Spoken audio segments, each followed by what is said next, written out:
My name is Claire Morgan. I am 32 years old, and I serve as an active duty captain in the United States Army. When I married Julian 6 months ago, I wore a simple silver band and lived on my standard military salary.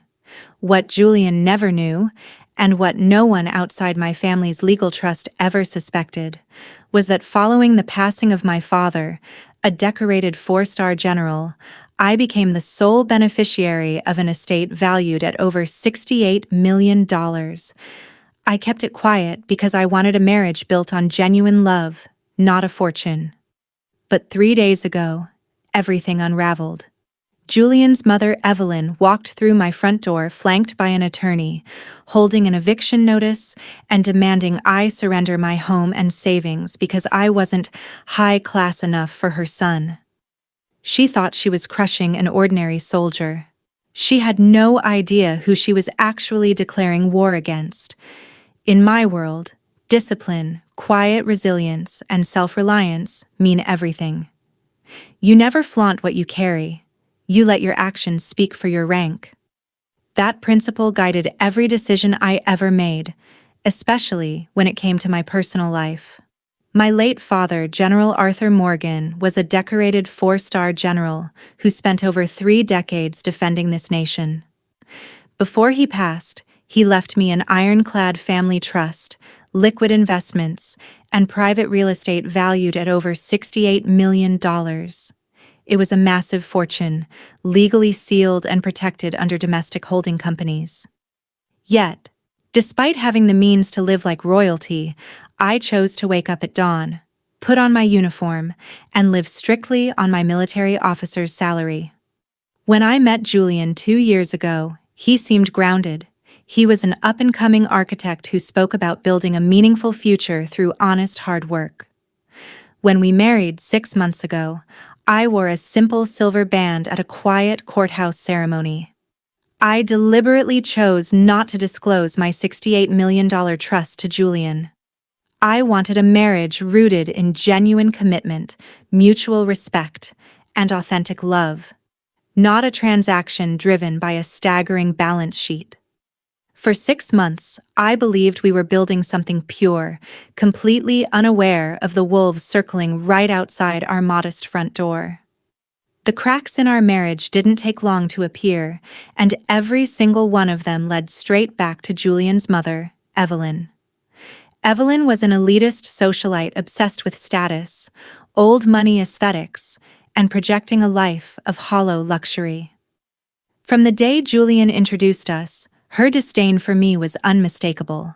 She looked at my simple silver jewelry, my modest car, and my military uniform with open condescension, referring to my officer's salary as measly government crumbs and dismissing my background as utterly common. Whenever we visited her home, Evelyn made sure to drop venomous remarks about how Julian had settled beneath his station, instead of marrying an heiress who could elevate his social standing. What terrified me wasn't Evelyn's bitterness, but how quickly Julian began to bend under her influence. Within 4 months of our wedding, the grounded man I had fallen in love with started to vanish. Julian began complaining about our 3-bedroom suburban home, demanding we upgrade to an exclusive gated community and lease luxury German sports cars to match his mother's social circle. He repeatedly pressured me to take out high-interest personal bank loans under my military credit line to finance his lavish new lifestyle and fund an expansion for his struggling architecture firm. When I refused and told him we needed to live within our actual means, Julian's warmth turned cold. The silent resentment in our home grew thicker with every passing week, orchestrated by a mother who saw me as an obstacle to her son's supposed greatness. I arrived home late Tuesday evening after a grueling 12-hour shift at the base. My combat boots were caked in dust, and exhaustion weighed heavy on my shoulders. But the moment I unlocked the front door, the atmosphere inside made every instinct I had go on high alert. Sitting across our living room sofa were 3 people. Evelyn, looking as regal and predatory as ever. Julian, staring nervously at the floor with his hands buried in his pockets. and a stranger in a tailored navy suit holding an embossed leather briefcase. "Captain Morgan," Evelyn began, her voice dripping with artificial politeness. "Take a seat. We need to settle a few unavoidable realities before you make this marriage any more embarrassing for our family." Before I could ask what was happening, the attorney slid a thick document across the coffee table toward me. "Julian made an impulsive mistake marrying beneath his social standing," Evelyn said without flinching. "He has an elite image to maintain, and a common soldier living on modest government handouts does not fit into that future. We have drawn up a post-nuptial asset surrender agreement. The terms were absurd. They demanded I sign over all claims to our suburban home, which Evelyn smugly assumed Julian had paid for, and forfeit any shared bank accounts. In exchange, they offered me a measly 2 months of basic living expenses to vacate the premises within 48 hours. If you refuse to sign quietly," the attorney chimed in smoothly, "we have prepared a formal complaint to your commanding officer alleging financial extortion and domestic misconduct. We will destroy your military career before you even realize what hit you." They sat back, smirking, completely convinced they had backed a helpless woman into an inescapable corner. The room fell completely silent. I didn't shout, cry, or let my hands tremble. I turned my gaze directly onto Julian, searching for a shred of the man I thought I had married. He couldn't even meet my eyes. He just adjusted his gold watch, staring at the floor like a coward while his mother carried out the execution of our vows. His complicity was total, deafening, and absolute. "Don't look at my son for pity, Claire," Evelyn sneered, leaning forward with cold venom. "Your father was just another career bureaucrat in uniform who died leaving you nothing but empty medals. You brought zero pedigree to this union, and you will leave with zero."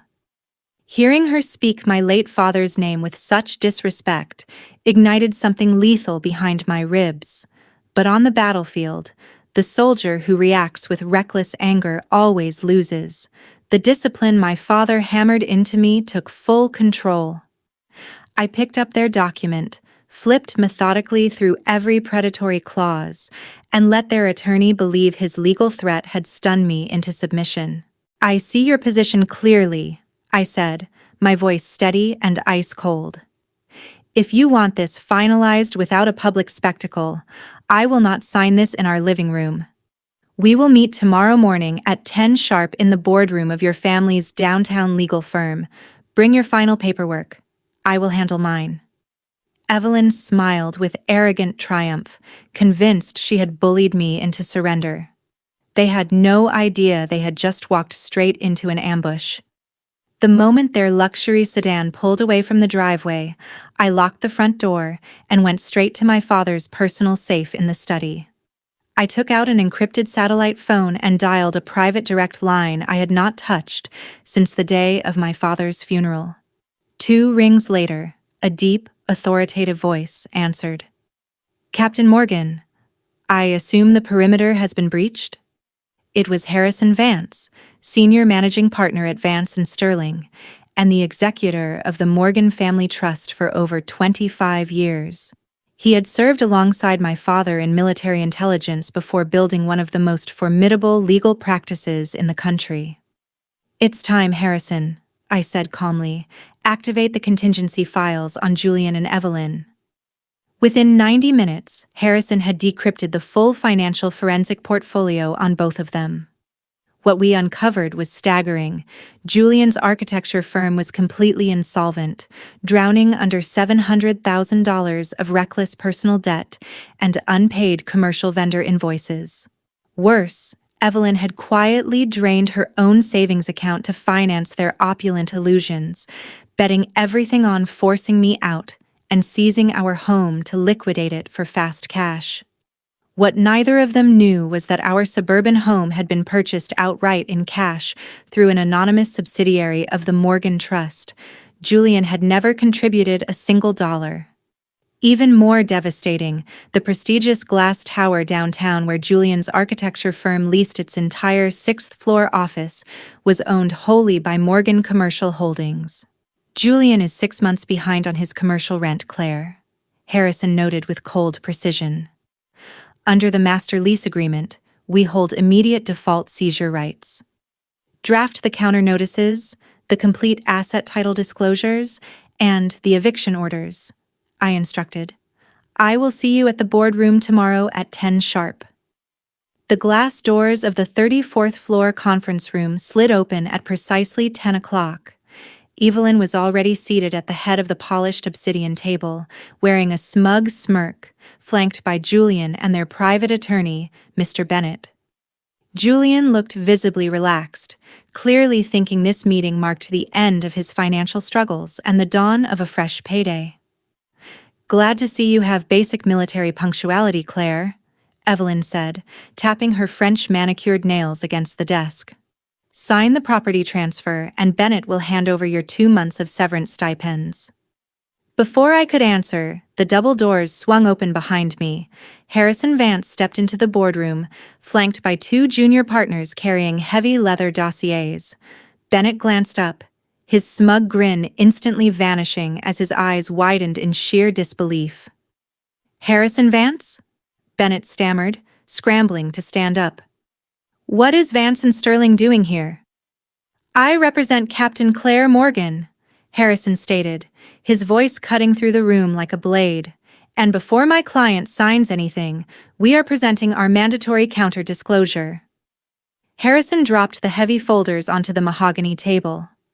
Item 1, Harrison said, sliding the master property deed directly in front of Evelyn.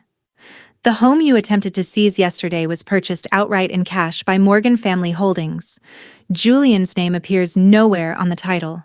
You cannot forfeit an asset you never owned. Evelyn's face stiffened. What nonsense is this? My son makes 6 figures. Item 2. I spoke up, leaning forward with steady authority. My late father, General Arthur Morgan, did not leave me empty medals, Evelyn. He left me a verified estate trust valued at $68 million. Julian gasped, knocking over his water glass as the liquid spilled across the polished wood. 68 million? And item 3, Harrison concluded, sliding an immediate commercial eviction notice to Julian. Morgan Commercial Holdings owns the high-rise tower where your architecture firm operates. Given your 6-month rental default of $210,000, we have locked your offices and seized your company assets effective immediately. Bennett frantically read through the paperwork, his face completely pale. He leaned over and whispered in absolute horror to Evelyn. Stop talking. We have 0 legal leverage. She owns everything. The silence in the boardroom was absolute. Evelyn sat frozen, the arrogant smirk wiped from her face as she clutched her designer purse like a life raft. Julian suddenly fell to his knees beside my chair, tears welling in his eyes as he reached desperately for my hand. Claire, please, he choked out, his voice trembling with sheer desperation. You know I love you. My mother got into my head. She pressured me into all of this. We can fix this together. Think about our vows. I pulled my hand away with cold indifference. You made your choice yesterday in my living room, Julian. You didn't care about vows when you thought I had nothing. I reached into my briefcase, pulled out an envelope, and dropped a formal petition for divorce onto the table.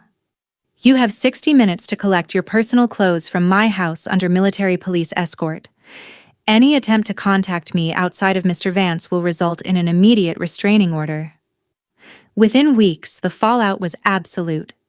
Julian's architecture firm declared total bankruptcy, leaving him buried under 6-figure debts, while Evelyn's social standing in the city vanished overnight when word spread of their failed extortion. My father taught me that true power never screams, it simply waits and defends what is right. Keeping my $68 million private didn't just protect my inheritance, it revealed the true character of the people who claim to love me. So let me ask you, Is it wrong to keep a $68 million fortune a secret from your spouse? Or is it the only way to find out if they truly love you or just what you can give them? Tell me your honest thoughts in the comments below, and don't forget to like and subscribe for more stories.